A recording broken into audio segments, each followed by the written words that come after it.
Assalamualaikum warahmatullahi wabarakatuh. Halo, Sobat Etam, kembali lagi di podcast 0906 dan masih bersama dengan Letnan Kolonel Korp Zeni Damai Adi Setiawan. Dan akhirnya saya tahu Zeni itu bahasa Sanskerta. Saya tadi ngobrol-ngobrol dulu sama Pak Damai. Ada banyak korps dan salah satunya adalah Korp Zeni. Nah, ini jadi selaku Dandim. Bener Pak ya, saya bilang ya. Dandim Kodim 0906. Nah, ini makanya dan hari ini kalau kemarin kita bahas mengenai MBG. Ya, makan bergizi gratis yang sudah berjalan ternyata dari tahun lalu sampai ke tahun ini dan tetap didampingi Pak ya berarti. Betul. Ini berarti sampai hari ini masih berjalan terus. Sama dengan saat ini pun kami masih pendamping. Dan kali ini saya meminta tolong lagi untuk ngobrol-ngobrol sama Pak Dandim di tengah-tengah kesibukannya.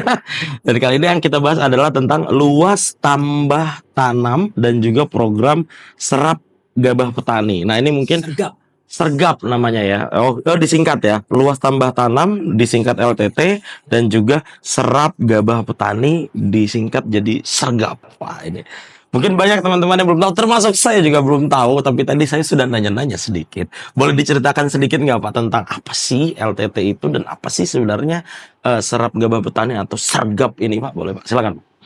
Baik, terima kasih. Assalamualaikum warahmatullahi wabarakatuh. Selamat pagi, salam sejahtera untuk kita semua. Salam, Om Swastiastu, Namo Buddhaya, salam kebajikan. Ketemu lagi ya, Bang ya, di Kodim 0906 Kutai Kartanegara. Seperti yang disampaikan Abang tadi, kita masih saja karena itu menjadi bagian tugas kami mendampingi program pemerintah. Jadi kalau tadi Abang menanyakan LTT dengan sergap, sebenarnya program 2 tersebut itu bagian dari program ketahanan pangan yang ingin dicapai oleh pemerintah Presiden Prabowo. Kalau kita ingat, kita flashback kemarin, Presiden Prabowo sangat ingin sekali untuk mencapai swasembada pangan sesegera mungkin. Nah, ini targetnya ya, secepat mungkin. Sehingga turunan programnya untuk bagaimana kita segera mewujudkan swasembada pangan adalah di Kementerian Pertanian dengan di Bulog itu ada kegiatan tersebut. Luas tambah tanam dengan serapan gabah. Kalau luas tambah tanam ini memastikan dan kami mendampingi para petani di lapangan, tentunya kami kolaborasi tidak sendirian. Dinas Pertanian, kemudian pemerintah daerah dan beberapa instansi terkait. Ada di sini perlu adanya campur tangannya beberapa dinas nih. Ada Dinas Pertanian sendiri, kemudian SDAPU karena di situ ada irigasi yang harus disiapkan untuk memastikan tanamnya petani lancar karena harus ada irigasi dan sebagainya. Termasuk sergap ini kolaborasi antara TNI Angkatan Darat dengan Bulog. Tentunya juga harus perlu bantuan dari pemerintah daerah, dalam hal ini Dinas Ketahanan Pangan, Dinas Pertanian dan sebagainya untuk memastikan bahwa para petani yang sudah menanam padinya pada saat dia panen, dia dapat memperoleh harga yang layak, harga yang sesuai sehingga para petani masih semangat dong. Intinya ini tidak ada permainan harga. Betul seperti sekali. Itu ya Pak. Nah, luas tambah tanam, saya masih bingung nih Pak. Luas tambah tanam ini berarti luasan tanamannya, luasan luasan lahannya yang bertambah Pak ya. Berarti kalau misalnya Pak, saya punya 1 hektar, nambah gitu atau gimana Pak? Kalau sistemnya? Sebenarnya kalau kita maknai seperti itu pun juga agak gimana ya? Kalau 1 hektar nambah terus nambahnya dari mana nih? Iya makanya. Jadi seperti ini Bang. Program tersebut memastikan bahwa agar para petani ini semangat untuk menanam lagi. Contoh nih ya, dalam 1 tahun para petani kan dihadapkan dengan berbagai macam musim. Betul. Ada kalanya petani setelah selesai panen mereka Ya karena kearifan lokal sekarang ini masih ada yang, wah Pak nanti dulu Pak, kami harus perayaan ini, perayaan itu dan sebagainya. Benar. Ini kami memastikan mendampingi para petani di lapangan agar setelah mereka melaksanakan tanam, panen, kemudian harapannya bisa menanam lagi dan Hmm, memanen lagi. hmm, hmm. Karena dengan hal itu kegiatan pertanian dapat optimal, sehingga diharapkan yang tadinya para petani mungkin satu kali panen dalam Satu setahun tahun atau mungkin 2 kali panen bisa lebih. ah, Harapan kami seperti itulah, maksudnya luas luas tambah tambah. tanah. Oh, Tentunya tidak hanya kami mendampingi, kan perlu ada campur tangan lebih ini. mhm. Contoh, kami berkoordinasi dengan pemerintah daerah, dalam ini Dinas Pertanian dan Kementerian Pertanian. Pak, kami kalau panen kami butuh alat, Pak, biar kami cepat panennya. Alsintan untuk panen. Habis itu Pak, habis panen kami mau tanam, kami butuh alat untuk pengolahan Pak. Kami berkoordinasi, ada nggak sih distan bajak traktor bajak sawah, baik roda 2, roda 4. Mhm. Inilah fungsinya pendampingan. Ya, Gitu ya. Karena kalau tidak jadi mungkin teman-teman banyak nih Pak. Ini informasi yang bagus. ya. Kadang orang bertanya-tanya, pendampingan, wait, ini pendampingan dalam hal apa? Nah, ternyata pendampingan dalam hal pertama tadi percepatan tumbuh tanamnya termasuk sampai dengan panen. Yang kedua adalah mendapatkan fasilitas-fasilitas itu juga butuh Iya, pendampingan. betul. Kadang Termasuk mereka nggak tahu Pak ya. termasuk pupuk, kemudian Nah, benih. Ada kalanya Pak, kami siap tanam Pak, mm-mm, tapi kami nggak punya bibit Pak. mhm, Itu kami mengkomunikasikan dengan Dinas Pertanian. Pak, petani di Kukar sekian orang dengan mhm, luasan lahan sekian butuh bibit Pak. mhm. Kami mengkomunikasikan, membantu masyarakat untuk permasalahan di lapangan yang dihadapi itu Mhm. bisa lebih cepat untuk diselesaikan. Gitu. Saya jadi teringat kalau tidak salah tahun lalu targetnya Kutai Kartanegara di 2045 adalah lumbung pangan IKN. Ya, Nah, betul. jadi saya jadi Betul ternyata sekali. Jadi kalau kita mhm, bicara Kutai Kartanegara dengan mhm, kapasitas atau potensi luasan daerah tanah, tentunya. Iya. lahan, sawah ini Mhm. sangat sangat memungkinkan sekali bahwa Kutai Kartanegara sebagai lumbung pangannya Kaltim. Mhm, mhm. Kaltim tentunya bisa mensupport ke IKN. Benar, karena saya awalnya kemarin saya dengarnya, waduh kok kita mengalami degradasi. Oh, ternyata saya akhirnya ketika mulai mengkalkulasi lagi, oh iya juga kalau misalnya nanti datang orang banyak itu, mereka ngambil pangannya dari Betul. mana? Oh. Bang, ya Mhm, mhm. saat ini kebutuhan suplai beras yang ada di Kaltim Ya, itu defisit. Dalam artian kalau Kaltim menanam seluruhnya memenuhi pakan beras atau pakan nasi di Kaltim mhm. sendiri itu defisit. Tidak bisa Tidak memenuhi. bisa. Saat ini Kaltim mengimpor dari Sulawesi dengan Jawa Sampai hari ini ya. sampai dengan hari ini.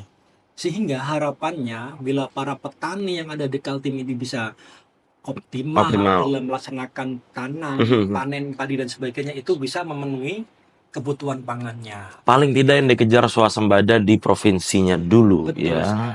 Dan semoga ini bisa berjalan sampai seluruh Indonesia, Pak. Iya, Saya jadi kangen masa-masa di mana kita justru mengekspor iya, beras ya. betul. Jadi Bang, jadi salah satu keinginan atau cita-citanya pemerintah saat ini kita swasembada Swasembada pangan. pangan.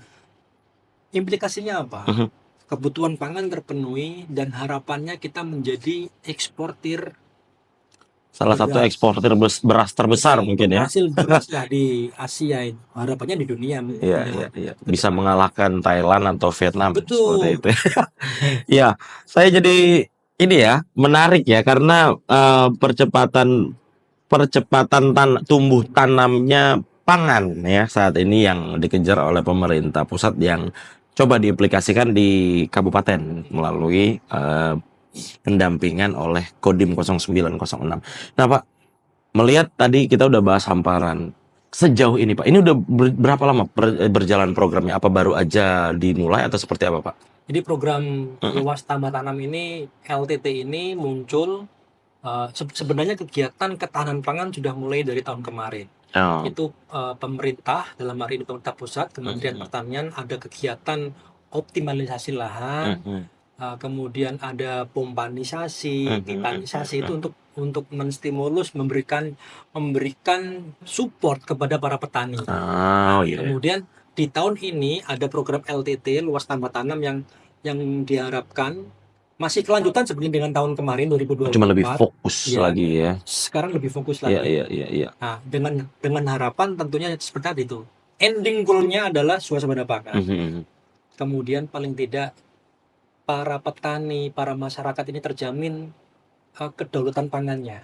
Kebutuhan pangan di Kukar bisa terpenuhi. Masyarakat tidak stunting lagi karena untuk akses pangan gampang, mudah dan sebagainya. Dan bonusnya tentunya harapannya kesejahteraan masyarakat. Betul. Kita bicara masalah Kutai Kartanegara nih Pak sedikit. Berdampingan tambang, kadang berdampingan sawit.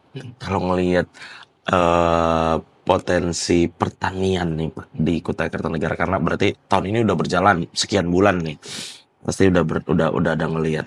Ini tantangan terbesarnya selama melakukan pendampingan, atau mungkin tantangan besar dari sudut pandang Pak Dandim sendiri melihat petani di Kutai Kartanegara seperti apa Pak? Oke, baik.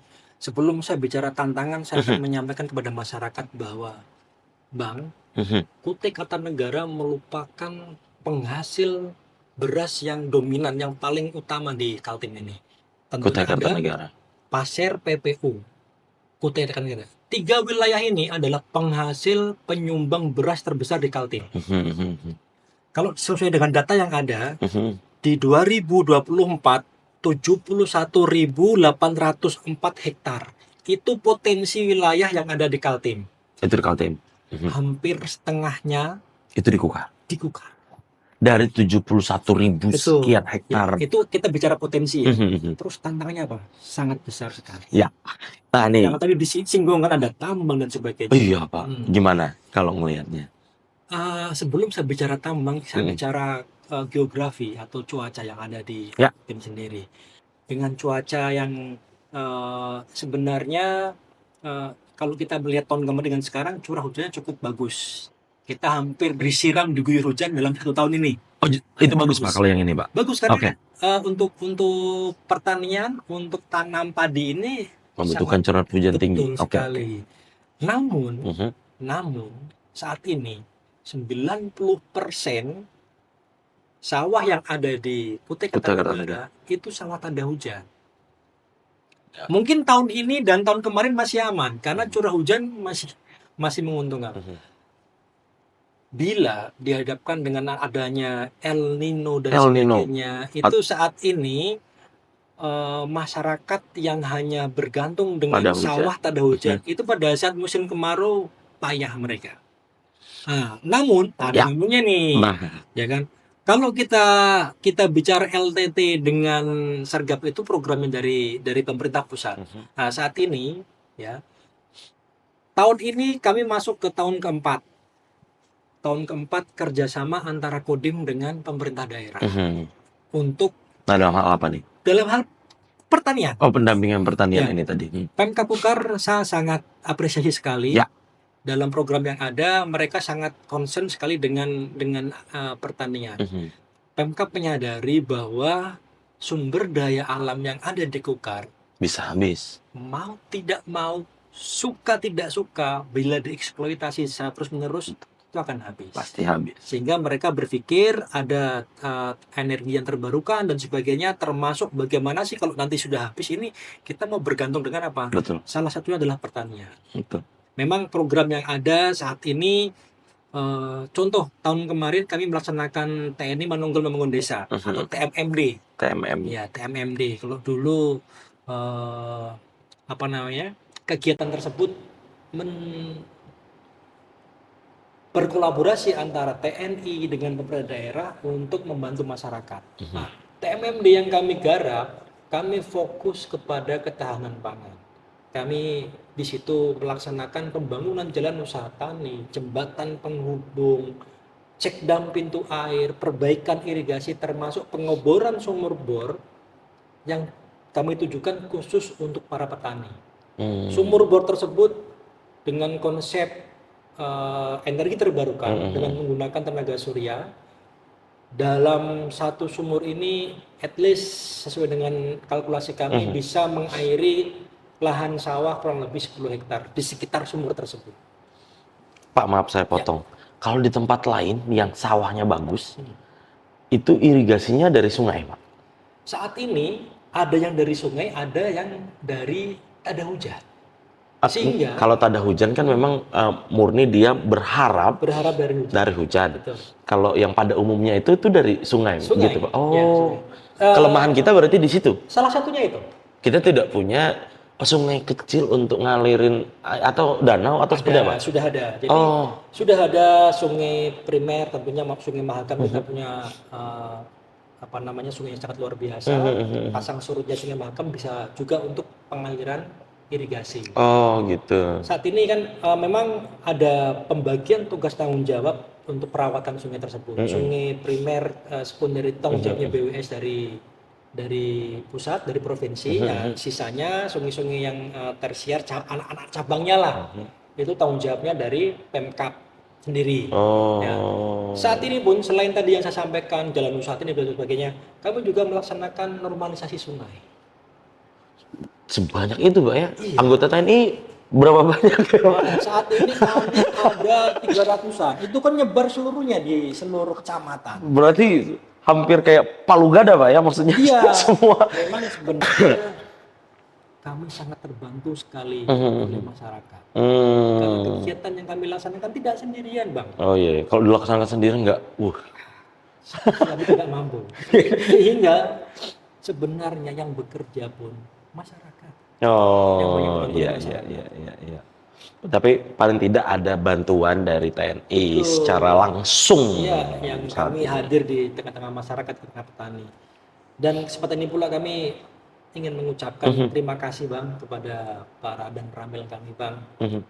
Kalau kita lihat secara internal, Kodim Kukar ini ada 14 koramil. 14 koramil itu tersebar di beberapa wilayah kecamatan-kecamatan. Dan juga yang tidak kalah pentingnya adalah Babinsa kami di lapangan. Itu garda terdepan semua kami, Bang. Jadi mereka lah yang mensukseskan semua program yang ada.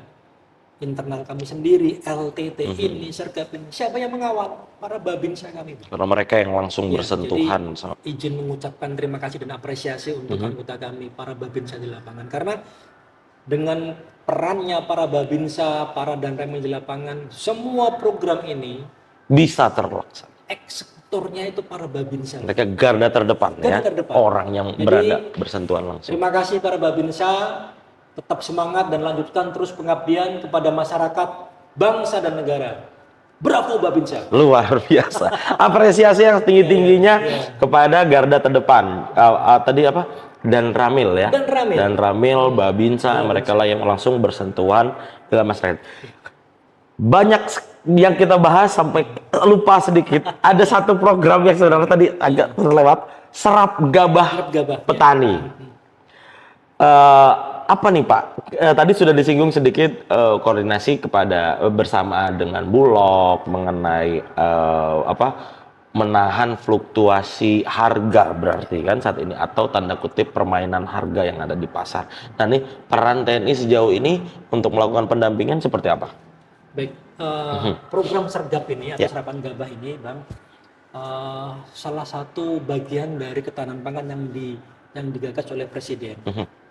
Kalau tadi LTT, core-nya adalah bagaimana kami mengajak, mengedukasi, memotivasi petani untuk tanam, panen, tanam, panen, tanam, panen.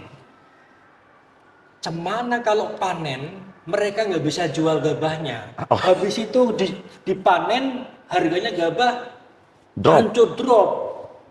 Itu salah satu yang diantisipasi oleh pemerintah. Sehingga harapannya petani bisa terus ada asanya mereka, ada semangatnya, karena ada cash flow, ada keuntungan yang didapat dari penjualan gabah, sebagian dinikmati, sebagian untuk tanam lagi, seperti itu, sustainable. Karena maaf Pak saya potong, karena katanya nih Pak, hal yang membuat orang malas untuk jadi petani salah satunya adalah tingkat naik turunnya penjualan ini sangat tinggi. Boleh lanjut sedikit. Hal itu sudah diantisipasi oleh pemerintah sehingga program Sergap ini salah satunya untuk pertama menjaga kestabilan harga beras, menjamin kesejahteraan masyarakat, menjaga keberlangsungan dan sebagainya. Kalau kita bicara strategis lebih luas lagi, dalam program ketahanan pangan, pemerintah harus memiliki cadangan pangan yang cukup. Benar. Nah, salah satu cadangan pangan adalah bagaimana Bulog bisa memberi gabah-gabah yang hasil panen dari masyarakat untuk disimpan di gudangnya Bulog. Tujuannya apa, Bang? Kalau dihadapkan dengan kami, pertahanan ini, menjaga keamanan dan sebagainya. Pemerintah sudah mengantisipasi bila situasi negara ini, tentunya dalam hal ini pangan, dalam keadaan sulit, pemerintah atau negara mempunyai cadangan beras.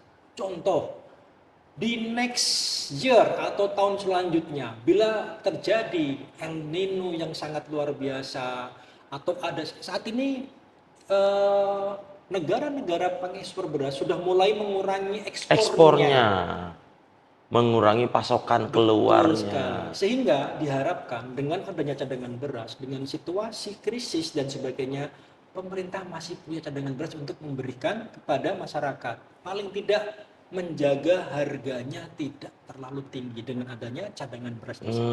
Itulah fungsinya Bulog. Dan TNI melaksanakan fungsinya salah satunya adalah menjaga ketahanan negara. Betul. Ini core bisnis kami. Betul ya. Jangan berpikir nih TNI kok bertani, bukan. Nah itu dia Pak. Saya akhirnya paham. Ternyata kenapa yang dijaga pangan? Ya supaya negara ini tetap berlangsung. Kalau enggak chaos Pak ya. Chaos. Iya, kami ya? tidak ingin itu. Jadi perannya TNI dalam hal ini kerjasama dengan Bulog, kami mendampingi kegiatan serapan gabah ini agar para petani setelah panen dapat dibeli oleh Bulog, kemudian mendapatkan harga yang bagus. Harganya sekarang luar biasa loh Bang. Sesuai dengan peraturan pemerintah. Nah, gimana? Harga gabah panen itu 6.500. Oh, ini Pak TNI ternyata tahu harga gabah di pasar. 6.500 per apa ini, Pak? Per kilogram. Per kilogram. Iya, iya. Kalau dulu tuh orang bilang per kaleng, ada kaleng. Sistemnya kaleng. Bang, tidak sedikit harganya gabah yang dipanen masyarakat itu di bawah 6.500. Ada yang 5.000, ada yang sampai jatuh ke 4.500, 3.500. Itu kalau 6.500 itu harga yang normal atau menguntungkan petani lah. Kalau menurut kami tinggi, Bang. Oh, tinggi itu ya. Petani pun senang ini. Oh, kalau di harga itu jadi pertahankan harga 6.500 maka petani pun akan senang Ya, gitu Pak ya. Harapannya seperti itu. Ada yang sampai 4.000. Ada, Bang. 3.000. Ada. Di beberapa wilayah ya di Kaltim ini yang kami kan setiap hari hampir lah setiap hari ini kami melaksanakan Zoom meeting, melaksanakan koordinasi di seluruh Indonesia. Bahkan gitu. Di internal Kaltimun juga kami melaksanakan koordinasi tersebut. Jadi harga di pasar, bukan di pasar berarti di petani itu kadang nggak tentu. Ada 6.000, 6.500 lah saat ini yang coba dipertahankan. Bisa sampai 3.000 dulu berarti. Iya, 3.500, 4.500, 5.500. Ini yang dipotong oleh TNI ya berarti. Ini yang kami kawal agar para petani bisa mendapatkan harga yang layak. Oh, nah sistem pendampingannya ini seperti apa Pak? Ya. Kan bukan TNI ya yang beli ya. Betul. Tentunya tetap seperti yang kami sampaikan, garda terdepan kami para babins, para danramil. Mereka memantau wilayahnya yang melaksanakan panen, kemudian berkoordinasi dengan Bulog. Pak Bulog, tempat kami desa ini melaksanakan panen raya Pak. Tolong agar Bulog bisa memantau ke sini untuk bisa membeli gabah yang dipanen. Kalau saat ini Pak tadi cerita Pak Damai bilang total ada 14 danramil. Ya, 14 ramil. Itu di semua danramil saat ini sudah berlangsung apa memang masih ada daerah yang sekarang lagi proses untuk gimana caranya orang-orang di sana mau bertani seperti itu? Apakah gimana Pak? Sebenarnya saat ini sudah berjalan semuanya, tapi tentunya dengan luasan dan potensi yang beda-beda ya. Iya, contoh Tabang dengan Tenggarong kan beda sekali. Mungkin lebih besar Tabang, Pak ya? Lebih besar Tenggarong karena kenapa? Oh gitu. Heeh. Sumber daya manusia tidak bisa kita bohongin. Oh, betul Pak. Iya.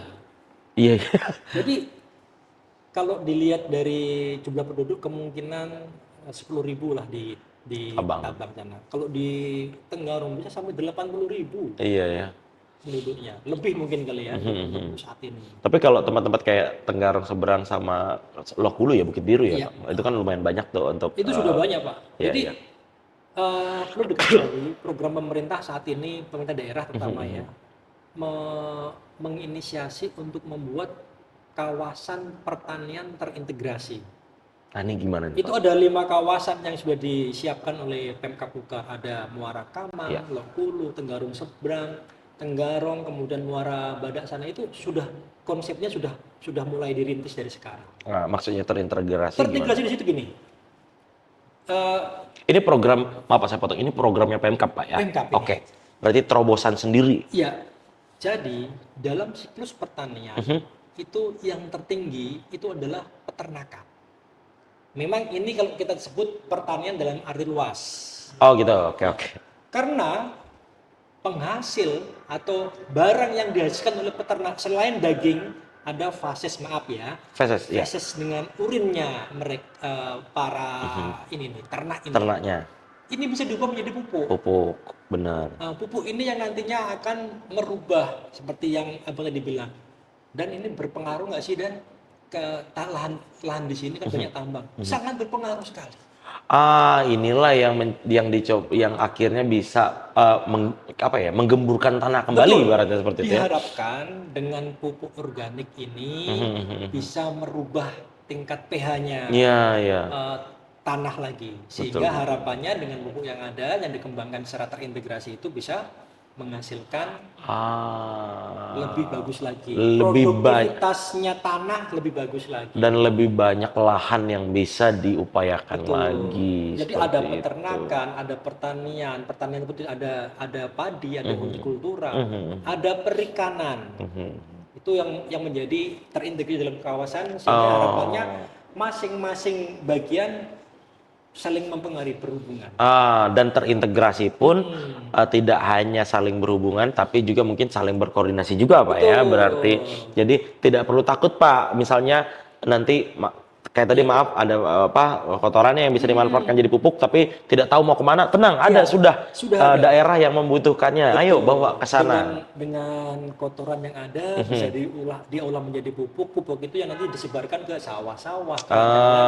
Gitu. Atau mungkin ikan, waduh saya ini nggak ada tempat untuk pelet. Tuh tenang, sudah ada tempat gitu ya. Limbah air ikan yang digunakan itu kalau dibuat pengairan air untuk ladang sawah bagus sekali. Itu sangat dibutuhkan tanaman. Itu termasuk juga didampingi oleh TNI. Tapi mendampingi itu. Banyak banget Pak ya ternyata. Cukup banyak. Sebenarnya TNI ini Kan untuk masuk TNI itu harus jadi Gatot Kaca kayaknya. Karena kalau kamu agak ini ya, agak kalau sekarang itu namanya Superman, Superman, superhuman berarti ya. Superhero. Saya kayaknya untung saya tidak masuk TNI karena saya mungkin tidak bisa melakukan apa yang Bapak ya. Semuanya bisa. Menyatakan ya. Pak, baru-baru ini saya sedikit intermezzo sedikit karena kita udah masuk di penghujung, Pak ya. Pak, tadi saya sedikit terbahas. Saya senang banget mengenai optimalisasi lahan sungai. Pak, kita sekarang dihadapkan dengan fenomena banjir di mana-mana. Udah lumayan sering. Ini saya ngobrol sama teman-teman. Ini hasil riset saya sendiri lah, Pak. Saya kemarin ngobrol sama beberapa kawan yang kebetulan cukup ahli di bidangnya. Ternyata permasalahan di Kutai Kartanegara ini mungkin bisa informasi sedikit, Pak. Permasalahan di Kutai Kartanegara adalah pendangkalan sungai ini, Pak. Udah ada upaya ke sana, Pak, dari TNI? Oh iya, sudah. Nah, ini TNI berpikir maju sebelum orang lain memikirkannya. Nih, oke, Pak. Gimana nih, Pak, kalau ngelihat tadi sempat saya singgung. Ya. Kegiatan yang kami laksanakan adalah salah satunya normalisasi sungai. Nah, ini, Pak. Memang ini Banyak yang nggak sadar soalnya nih, Pak. penting sekali. Jadi apa yang sudah kami laksanakan beberapa sungai, anak sungai terutama ya. Betul. Kalau yang Mahakam kan di luar apa namanya? Pertama di luar wewenang Pemkab dengan Kodim. Oh, karena banyak daerah yang dilewatin ya. Betul, karena begitu sungai besar itu tanggung jawabnya perlu masyarakat tahu nih. Nah. Jangan menyalahkan ini gimana sih kok gak diurus? Ini ada kewenangan provinsi dan ada kewenangan pemerintah daerah Kabupaten Tingkat 2. Oh gitu, ya. Sehingga kita harus memang berkolaborasi. Jalur mana yang punya tingkat 2 gitu ya. Betul. Nah, bagi sungai-sungai yang memang menjadi tanggung jawabnya kabupaten, tentunya kan kami kan selevel dengan pemerintah daerah kabupaten ya, Kodim ini. Kami sudah melaksanakan itu, Bang. Kami Sudah melaksanakan kegiatan tersebut. Karena seperti yang kita ketahui bahwa bila sungai itu normal sesuai dengan fungsinya, tidak ada penanggalan dan sebagainya. Yang sering kan tidak hanya penanggalan, Bang. Tanaman enceng gondok, tanaman rumput liar yang sebagainya menutupi aliran sungai. Betul. Bila terhambat, dampaknya banyak, besar sekali. Kalau dihadapkan dengan pertanian yang harusnya tanaman teraliri, tanaman itu mendapatkan air yang cukup, terhambat. Bila dihadapkan dengan musim saat ini, ada hujan yang menurunkan air yang harusnya mengalir, terhambat, akhirnya meluap ke perumahan penduduk dan sebagainya. Oh, itu jadi salah satu masalah juga ya. Nah, ini kami concern sekali untuk normalisasi sungai ini. Gimana caranya? Untuk bisa membantu pemerintah daerah, ayo bareng-bareng dong dengan masyarakat. Di TMMD kemarin, tahun yang lalu di Tenggarong Seberang, kami padat karya dengan masyarakat gotong royong karya bakti memperbaiki aliran sungai. Sehingga di hamparan yang ada di situ masyarakat akhirnya bisa bertani dan terima kasih dan sawah kami teraliri lagi. Atau bahkan saat ini banyak sawah yang ditinggalkan karena tidak bisa panen secara bagus. Kan sudah tanam yang harusnya mau dipanen nggak bisa panen kan. Petani jadinya sedih. Salah satu penyebabnya tadi irigasi. Nah, ini. Jadi banyak daerah yang dirugikan karena banjir, tapi banyak daerah juga yang dirugikan karena tadi contohnya harusnya banjirnya itu nggak banjir, harusnya jadikan irigasi. Betul. Gitu ya. Nah, ini saya ngelihat pendangkalan sungai memang jadi masalah yang sebenarnya harus diwaspadai oleh Kutai Kartanegara, Pak. Karena aktivitas kita nggak cuma tambang, ada kawan-kawan yang sawit lah misalnya seperti itu. Nah, jadi kemarin ngobrol-ngobrol sama kawan-kawan aja, ternyata itu jadi masalah yang besar, Pak. Betul. Cuman kita nggak sadar. Banyak. Tidak hanya ke banjir, tapi juga ke bagaimana pertanian kita terganggu. Iya, nah inilah yang harusnya mulai bisa dipahami dan kita carikan solusinya sama-sama. Tapi tenang, TNI ternyata sudah melakukannya. Tapi kan tidak mungkin bakal hanya TNI saja, tanpa bantuan kayak masyarakat, koordinasi sama Pemkab, atau dukungan dari semua pihak yang pengen memang ini gimana caranya daerah kita bisa maju dan pertaniannya seperti itu. Sekali. Jadi Bang, dalam kesempatan ini juga kami juga mengimbau kepada masyarakat, ayo dong bareng-bareng kita etam semua Batulungan. Nah, etam segalanya Batulungan. Iya. Nah, jadi ayo bareng-bareng, tidak hanya TNI, Polri ataupun pemerintah, semua masyarakat mempunyai tanggung jawab bersama untuk menjaga lingkungan kita, menjaga alam kita, menjaga pangan kita, menjaga semuanya biar berjalan dengan baik. Nah, dan nggak usah 2045, kalau bisa tahun ini kita swasembada seperti itu, Pak ya. Iya, akhirnya kita menikmati beras dari Kota Bangun misalnya, atau beras dari Bukit Biru. Karena saya mereka bilang, Pak, di Bukit Biru kalau saya nggak salah, saya ngobrol sama warga di sana, banyak juga saya ngobrol sama warga sana bilang untuk pasokan beras di desa itu, desa apa ya saya lupa yang di Bukit Biru ini, mereka bilang cukup, cuman memang tidak sebanyak yang kalau mereka keluarin nggak bisa nampung sekukaran juga gitu. Nah, semoga nanti ke depannya ini bisa berjalan dengan baik, semua daerah punya lumbung padinya, lumbung pangannya masing-masing, dan Indonesia jauh lebih sejahtera daripada sebelum-sebelumnya. Ben ya, oke. Itu penutup Pak dari kita, dan harapannya tadi semoga ya semua bisa berjalan. Sekali lagi saya ucapkan semangat. Saya pribadi ucapkan semangat kepada kawan-kawan TNI, semangat untuk Pak Dandim, semangat untuk dan Ramil yang para Babinsa yang ada di garda terdepan, dan juga semoga tidak hanya pangan yang bisa maju, tapi juga hal-hal lain tadi sudah dibahas, ada peternakan, perikanan, kita maju dan akhirnya masyarakat tidak perlu khawatir lagi Pak, dan negara bisa tumbuh dan berkembang dengan baik. Oke, mungkin itu bincang-bincang saya. Sekali lagi terima kasih Pak Dandim, waktunya mohon maaf ini harusnya durasinya pendek tapi panjang, tapi nggak apa-apa. Pak Dandim semangat sekali menjelaskan bagaimana perkembangan kegiatan yang sudah dilakukan selama ini, tidak hanya dilakukan oleh TNI tapi bekerja sama dengan banyak pihak tentunya Pak ya. Baik, saya Rendo Doli pamit undur diri, dan Pak Dandim pamit undur diri, mungkin mau melaksanakan kegiatannya, silakan dilanjut Pak. Kita akan kembali di next episode masih di podcast 0906. Terima kasih. Oke. Makasih Pak. Iya, luar biasa.